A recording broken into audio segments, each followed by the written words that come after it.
Look, I gave you what you wanted. Come on, Manny, please. Hey, please. I told you where to find the tape. Yep. Look, hey, just go.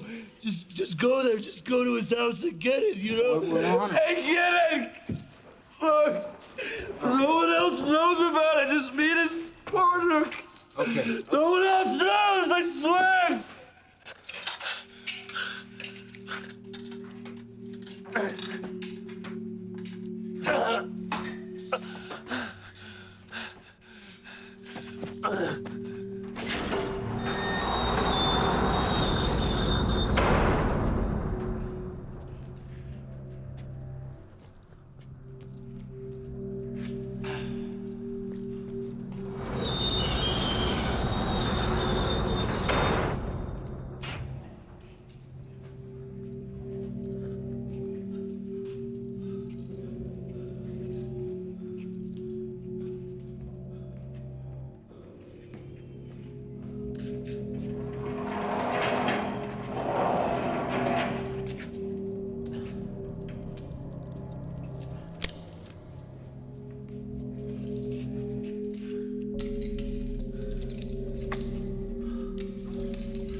Nice cook.